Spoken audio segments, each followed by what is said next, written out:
I'm a brewhead.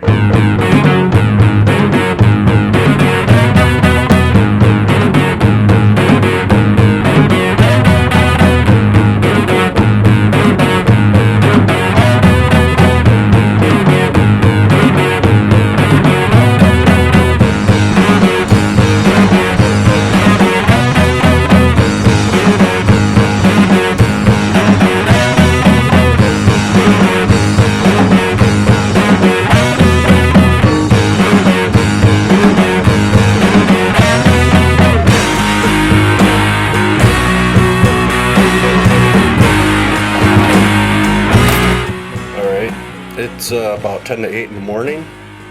I got up at about 7 and I'm trying to get a jump start, get the mash water going. I got 8 gallons going. A couple guys from the brew club are coming over this morning. We're going to brew up fat tire clone, and after that I'm hoping to do my Butchy Black IPA. Both 11-gallon batches. Each of them have 23 3/4 pounds grain total, so there'll be 3 gallons of absorption. You just multiply your total grain by an eighth, 0.125, which is a pint. So that gives you your answer in gallons, so that's 3 gallons absorption. So it'll be an 8-gallon mash.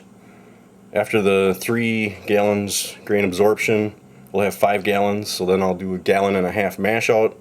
That'll bring it to 6.5. Then we'll do a 6-gallon sparge to get it to 12.5 into the brew kettle. Alright, so let's keep pulling shit out. They should be here in 10 minutes or so. A little early for this guy's blood. He's more of a night guy, not so much a morning dude. Alright, bye. Alright, so here's how I do a smack pack. I find the ball, pin it in the corner. Sits right there. I think we got her.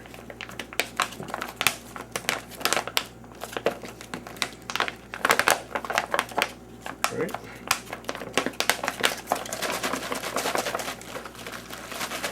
Shake it up. Do it again.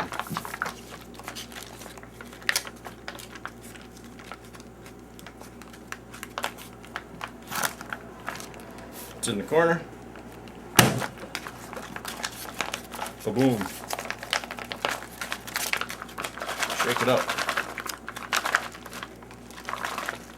We got 1007 German ale and 1050 or 1450 Denny's 550. Then I got Old Sonoma and Lactobacillus.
finished the sparge from there to here. Still draining, slow. And we got batch number 2, mash water, 8 gallons up there. And we got the brew dollars. What's up, boys? Sparky. Hey, Sparky. What's up, man? How's it going? Alright, so batch number 1, which is fat tire clone. We got 20 minutes left of the boil, and up in here we have Butchy Black IPA mashing and reserving the dark grains for the sparge. Blah blah blah.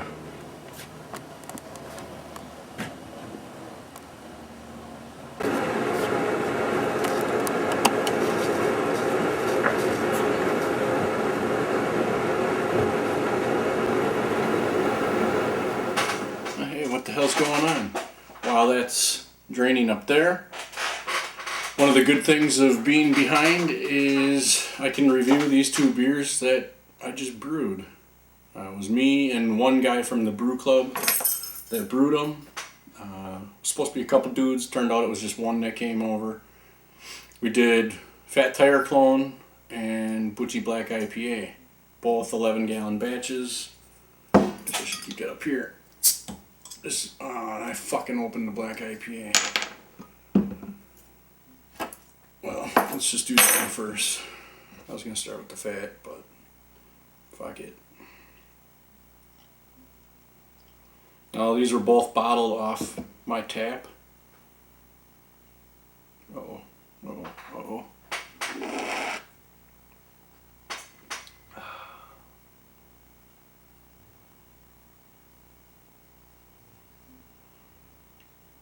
So as you see, it has fine carbonation.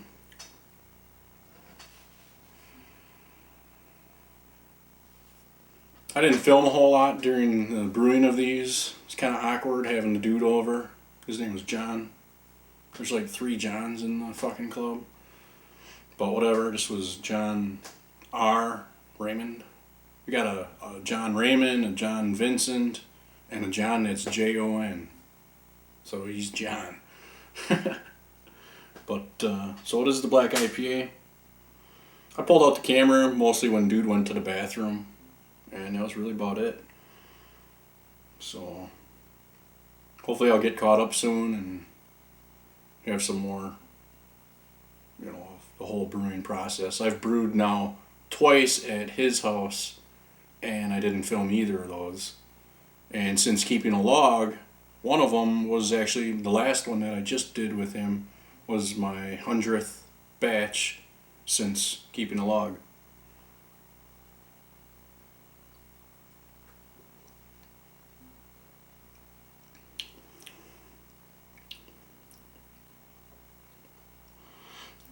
I don't know. It's fine beer. Guess the hops are dying down already.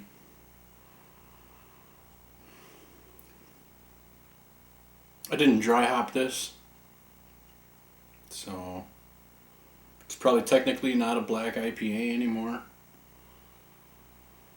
but I'm still calling it as such.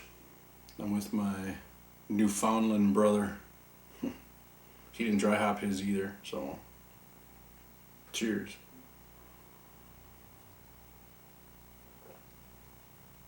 You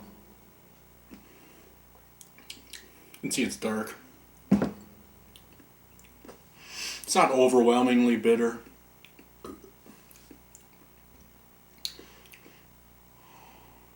I don't know. I suck at reviews. I like it or I don't. This I like.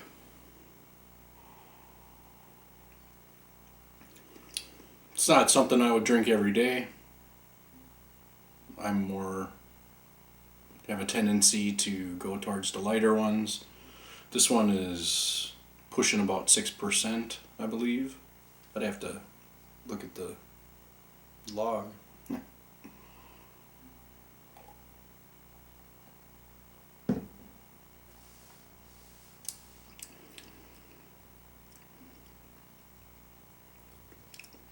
I'm getting some of that citrus, some of that floral. I don't know, I did a better review of the previous batch, and that batch actually turned out a bit better. Maybe I drank it younger. I don't know.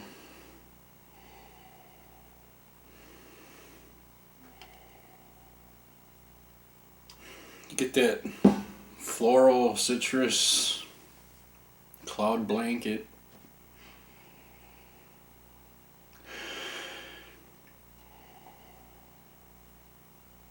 Can smell some of the chocolate malts.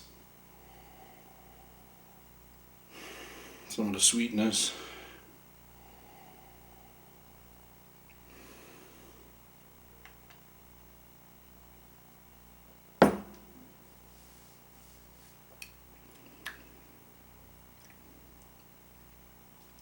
I would say dominant is floral,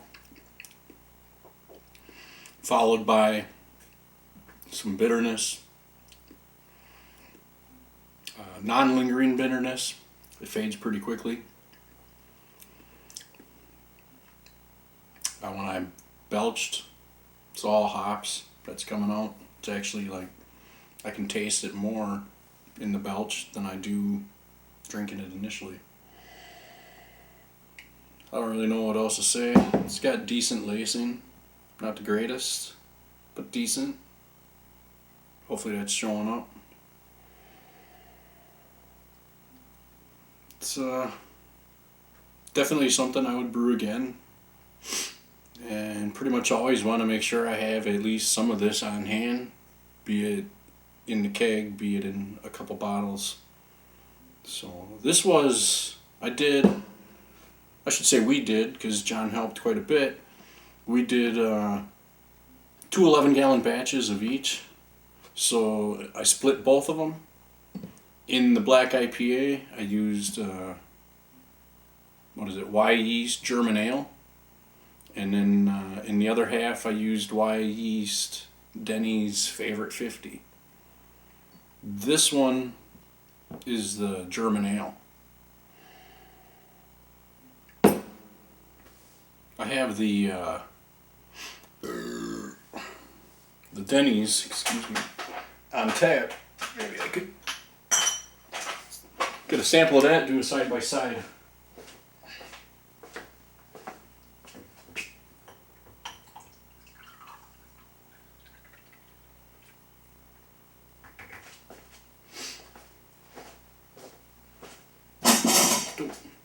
So right here, same black IPA, only done with Denny's 50.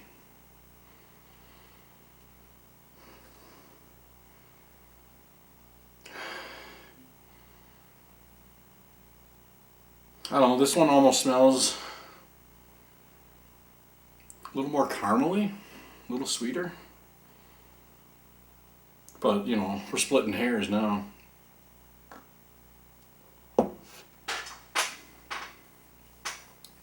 It's also colder. I've had these sitting out just a bit to warm them up. This comes across slightly more bitter. Sticks on the tongue a little longer. Maybe I should let that warm a little.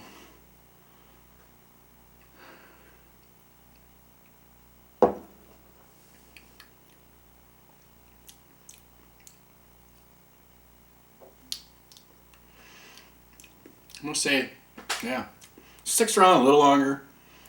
This bitter seems to be on the front of the tongue, and this was almost the roof of the mouth, I think.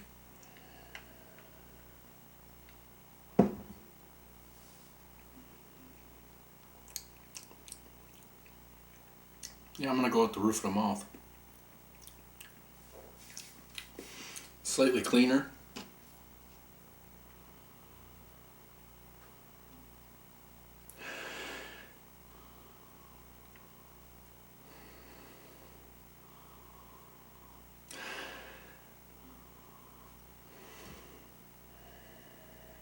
Totally like the way this one, the German ale one, smells better. Now, if I had to guess off the top of my head, I would have thought this one would have smelled a little sweeter, being German ale versus the Denny's 50.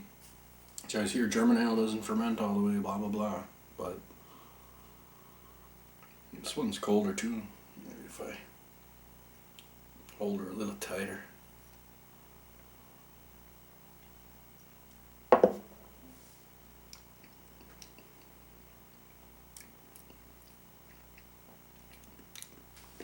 It's almost just, but maybe it's the cold, because it just seems like it has less of everything, and then slightly more bitterness that's hanging around. Definitely not astringent, but glad I did the side by side. Totally favoring the German ale.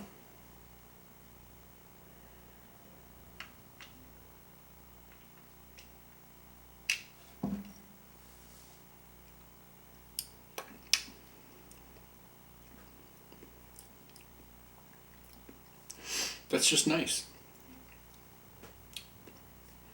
Can't argue with that. Now this was an attempt of a Fat Tire clone. No, it was nice. And like I say, that was bottled off my Cobra taps from my Keezer. Sometimes I turn the Keezer a little colder. That helps the beer absorb more CO2 in, get it in the solution. So that'll help keep it in. Otherwise, I wash them out. Then I soak them in some cold Star San. And I'll put 2 bottles in the Star San and let them sit in there, The process is you let them sit, then they come out. And then I put 2 more in, and those sit in there. Then I take the other 2, I empty them, bring them to the Keezer. So I've already turned the pressure off on my manifold and relieved the pressure from the keg.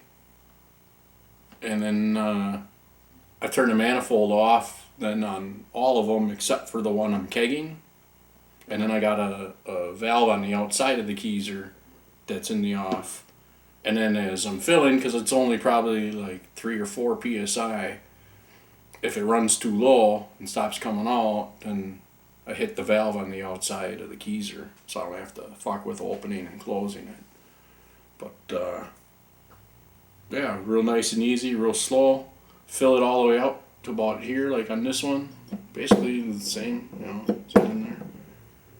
Like that, and then it usually foams up a bit, so I want that whole headspace filled with foam, which is CO2, and then you cap it. I cap it right away. Good to go. So let's dive into this.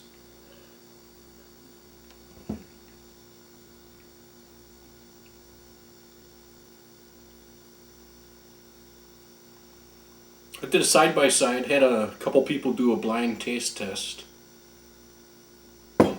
with this Fat Tire compared or against the real Fat Tire. Mine's totally darker than it should be.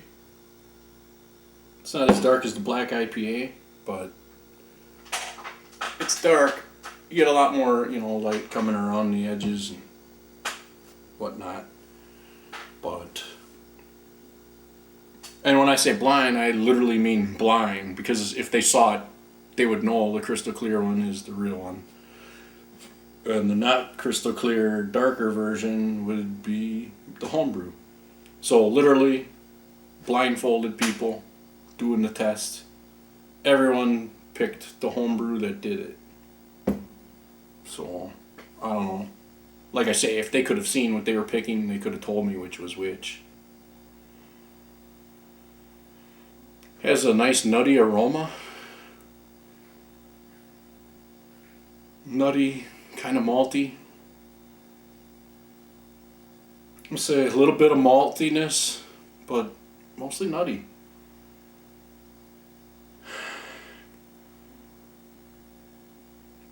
So next time I would dial down, I put a little bit of chocolate malt in just for the color. Really not much flavor that would come through. I think it was 1/8 of a pound. So not a whole hell of a lot.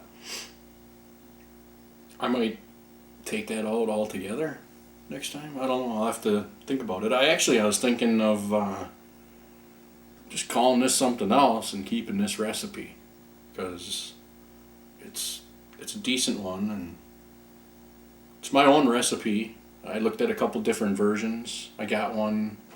Is it the Mad Bomber dude? Pros to you for sharing your clone recipe. I use that in combination with the clone recipe off of Northern Brewer, and then my own brewing experience. My morning stout has a fat tire taste about it, and I think that comes from the flaked barley that I use, and obviously the Victory malt, because they use Victory. So between those two, I kept those two malts, and then, like I say, loosely based off the other recipes. And then added some chocolate malt too, which would be in my morning stout one, but drastically cut back for this. I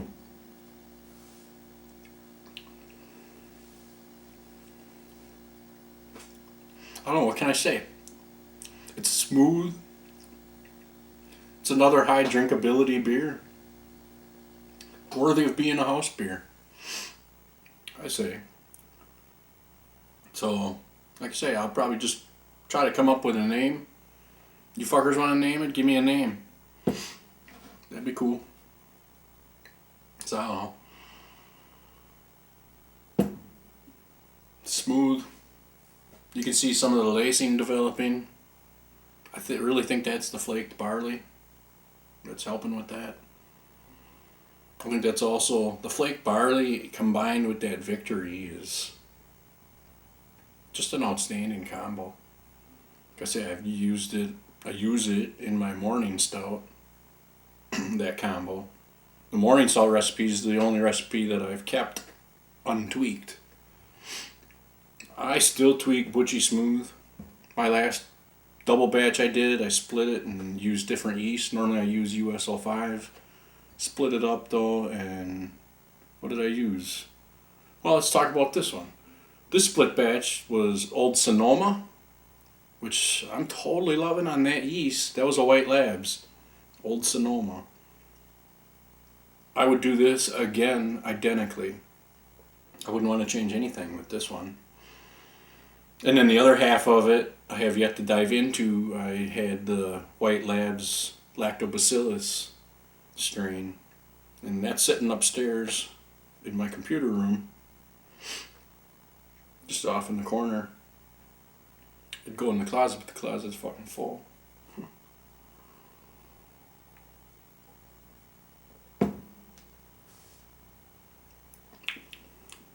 So what are we doing with this? We're letting the Lactobacillus one go. I should probably dive into it, give it a sample, see if it's gotten sour. You know, as it turns out, you're supposed to, I guess, some people do 100% lactose, some people do 100% Brett beers. More commonly, it sounds like you do your yeast and try to get it to stop around 1020 and then add your bacteria. And if you're adding Brett, then you're adding wild yeast. It's not really bacteria. But in my case, it was lactobacillus, so that it is a bacteria. So 1020, add your shit that you're going to do. I'm trying to get super sourness, no funkiness. For those of you that don't know, you're seeing cfwolnia. That's the way to go. cfwolnia. That's my stupid fucking name. I'd like to change it. Obviously, I'd like to have Brewhead. But now I'm so far down the line, I'm like, fuck it. You guys know me as cfwolnia. So, I'm just gonna embrace that. I am a Brewhead. Whatever.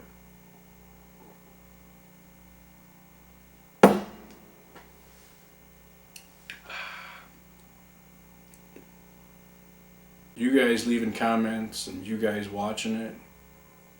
I get a rush when I read or see the views go up. So that's fucking cool. Kudos to you guys. Cheers.